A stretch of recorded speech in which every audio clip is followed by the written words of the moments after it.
branding နဲ့ collaboration လုပ်တဲ့အလုပ်ကိုခင်ဗျရက်လိုက်ပါပြီအဲ့ဒါနဲ့ပတ်သက်ပြီးခင်ဗျအကုန်လုံးကိုပြောပြပါမယ်ခင်ဗျရက်လိုက်တယ်ဆိုတာလည်းအပီးကြီးရက်လိုက်တာမဟုတ်ဘဲနဲ့ခင်ဗျကတလားလောက်ပဲရက်လိုက်တာပါဘာလို့ရက်လိုက်တယ်လဲဆိုရင်ခင်ဗျကဘောနော် brand တစ်ခုရဲ့ brand ambassador တယောက်အနေနဲ့ခင်ဗျလက်ခံထားကြမို့သူတို့ရဲ့ brand ရဲ့ product တွေကို promote လုပ်အောင်မှာမို့ပါပြီးတော့ Kevin ရဲ့ education ဘက်မှာဆိုရင်လည်း Kevin က final နေပြီပေါ့နော်အဲ့ final အတွက်ပါလောက်အောင်မှာရေးရှိရအပြင် Kevin ကတခြားလုပ်ငန်းလုပ်ချက်တစ်ခုရှိပါသေးတယ်ပြီးတော့ဒီ2လပိုင်းထဲမှာပဲ Kevin launch တစ်ခုလုပ်ဖို့ရှိပါသေးတယ်အဲ့ launch အတွက်လည်း Kevin ပြင်နေရဆိုတော့လေအကြောင်းမို့ Kevin မှာအချိန်တွေကို balance မနဲ့လုပ်နေရလို့ Kevin ပေါ့နော်ဒီ branding နဲ့ collaboration လုပ်တဲ့ဟာကို Kevin ခဏရပ်ထားပါတယ်ဒါပေမဲ့ Kevin ပေါ့နော် brand တစ်ခုရဲ့ brand ambassador တယောက်အနေနဲ့တော့ Kevin ဒီတစ်လအတွင်းမှာတော့ပြန်ပြီးလုပ်ပြပါအောင်လုံးမှာပေါ့နော်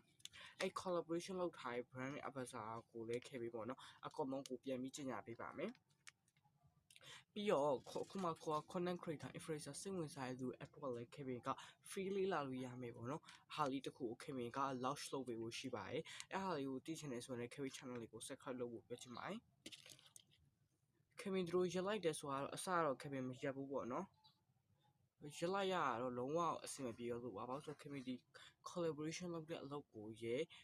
ကလည်း Kevin မှာတစ်ဖက်ဒီ brand ambassador လေးဖြစ်သွားပြီး Kevin education လည်းရှိပြီးတော့ Kevin မှာတခြားလုပ်စားကိစ္စရလည်းရှိနေတော့ Kevin မှာလုံးဝကွာမနာရဘူးဖြစ်တယ်ပြီးတော့တစ်ခါကြာရင်လည်းအဲ့လိုပဲ Gmail တွေက Kevin ကကျောင်းကလည်း education ဆိုတော့ကျောင်းဘက်ကလည်း Gmail ပို့အဲ့လို Gmail နဲ့စုံလိုက် Kevin ကမပြန်ဖြစ်တော့မပြန်ဖြစ်တော့ brand တွေကထပ်ဖို့အားနာစရာကြီးဖြစ်ပြီး Kevin မှာပေါ့နော်တိုင်နေပတ်ပါဆိုအဲ့အကြောင်းကို Kevin ဒီ collaboration လုပ်ဖို့ခဏရက်လိုက်တာပါ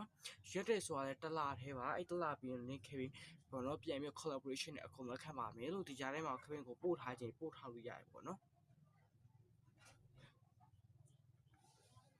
Kevin အဲ့ brand ambassador ဆိုတဲ့ကိစ္စကိုလည်း Kevin တေးချာချာလေးရှင်းပြပါမယ်မဟုတ်ရင် Kevin ကိုတစ်ခေါက် blame နေကြအောင်မယ်ပေါ့နော်ပြီးတော့ Kevin ဒီလာထဲမှာ launch လုပ်မဲ့ဟာကလည်းကိုပေါ့နော် Kevin လေးလာခဲ့တဲ့မြဟာအကုန်လုံးကိုအဲ့ channel မှာအလကားအနေနဲ့ free လေးလာလို့ရဖို့တော့ Kevin launch လုပ်ပေးပါပါအဲ့ဒါနဲ့ပတ်သက်ပြီးသိချင်တယ်ဆိုရင် Kevin channel လေးကို subscribe လုပ်ခဲ့ပါလို့ပြောချင်ပါတယ်ဒါတော့ Kevin ဒီတိုင်းတက်လာပြီးပြောပြပေးရပါ